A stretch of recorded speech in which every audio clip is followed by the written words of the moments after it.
दो विषयों को तो मैं यहां आज चर्चा करना चाहता हूं। चर्चा अनेक विषयों पर हो सकती है, लेकिन मैं अभी समय की सीमा के कारण दो विषयों पर चर्चा करूं।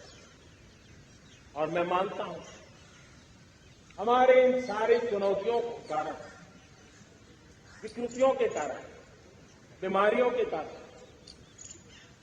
इस 25 साल का अमृतकाल, उस पर शायद अगर हमने समय रहते नहीं चेते, समय रहते समाधान नहीं किए, तो वो ये विकराल रूप ले सकते। और इसलिए मैं सबकी चर्चा न करते हुए दो पर जरूर चर्चा करूंगा। एक है भ्रष्टाचार, दूसरा है भाई भतीजावाद, परिवारवाद। भारत जैसे लोकतंत्र में जहां लोग गरीबी से जूझ रहे हैं, जब एक तरफ से देखते हैं एक तरफ वो लोग हैं जिनके पास रहने के लिए जगह नहीं है, दूसरी तरफ वो तरह लोग हैं जिनको अपना चोरी किया हुआ माल रखने के लिए जगह नहीं है। ये स्थिति अच्छी नहीं है और इसलिए हमें भ्रष्टाचार के खिलाफ पूरी ताकत से लड़ना है। पिछले 8 वर्षों में डायरेक्ट बेनिफिट ट्रांसफर के द्वारा आधार, मोबाइल, इन सारे आधुनिक व्यवस्थाओं का उपयोग करते हुए 2 लाख करोड़ रुपये जो गलत हाथों में जाते थे, उसको बचा करके देश की भलाई के लिए काम लगाने में हम सफल हुए। जो लोग पिछली सरकारों में बैंकों को लूट करके भाग गए, उनकी संपत्तियां जब्त कर करके वापस लाने की कोशिश कर रहे हैं। कईयों को जेलों में जीने के लिए मजबूर करके रखा हुआ है। हमारी कोशिश है जिन्होंने देश को लूटा है उनको लौटाना पड़े, वो स्थिति हम पैदा करें। भाइयों बहनों, अब भ्रष्टाचार के खिलाफ मैं साफ देख रहा हूं कि हम एक निर्णायक कालखंड में कदम रख रहे हैं। बड़े बड़े चमरबंदी भी बच नहीं पाएंगे। इस मिजाज के साथ भ्रष्टाचार के खिलाफ एक निर्णायक कालखंड में हिंदुस्तान कदम रख रहा है। और मैं लाल किले की प्राचीर से बड़ी जिम्मेवारी के साथ कह रहा हूं।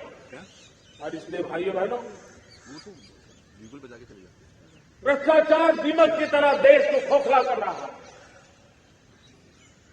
मुझे इसके खिलाफ लड़ाई लड़नी है, लड़ाई को तेज करना है, निर्णायक मोड़ पे लेकर के ही जाना है। तब मेरे 130 करोड़ देशवासी, आप मुझे आशीर्वाद दीजिए, आप मेरा साथ दीजिए। मैं आज आपसे साथ मांगने आया, आपका सहयोग मांगने आया हूं, ताकि मैं इस लड़ाई को लड़ पाऊं, इस लड़ाई को देश जीत पाए और सामान्य नागरिक की जिंदगी भ्रष्टाचार ने तबाह करके रखी हुई है। मैं मेरे इन सामान्य नागरिक की जिंदगी को फिर से शान के लिए जीने के लिए रास्ता बनाना चाहता हूं। और इसलिए मेरे प्यारे देशवासियों,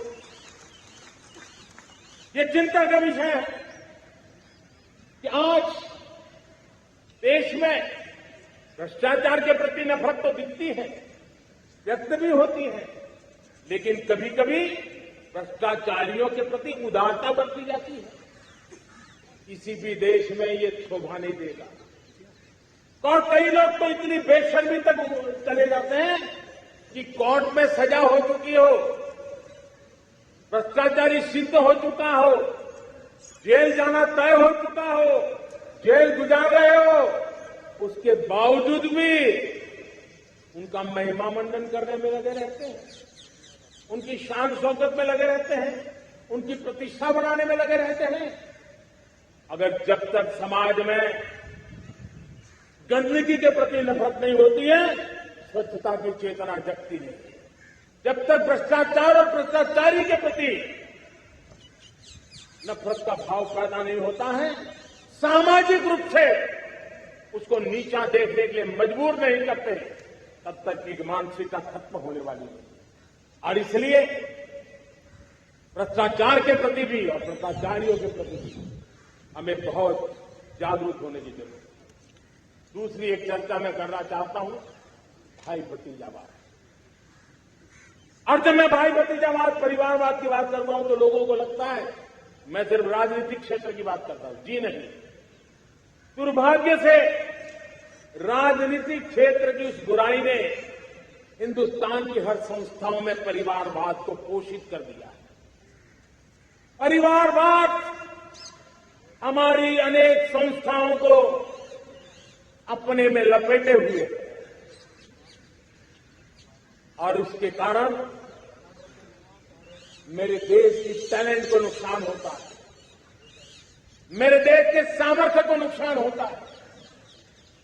जिनके पास अवसर की संभावनाएं हैं वो परिवारवाद, भाई भतीजे के बाद बाहर रह जाता है।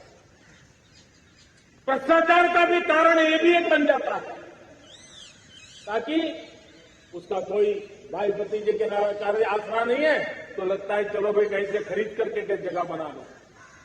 इस परिवारवाद से, भाई भतीजावाद से हमें हर संस्थाओं में एक नफरत पैदा करनी पड़ी होगी, जागरूकता पैदा करनी होगी, तब हम हमारी संस्थाओं को बचा पाएंगे। संस्थाओं के उज्जवल भविष्य के लिए बहुत आवश्यक है।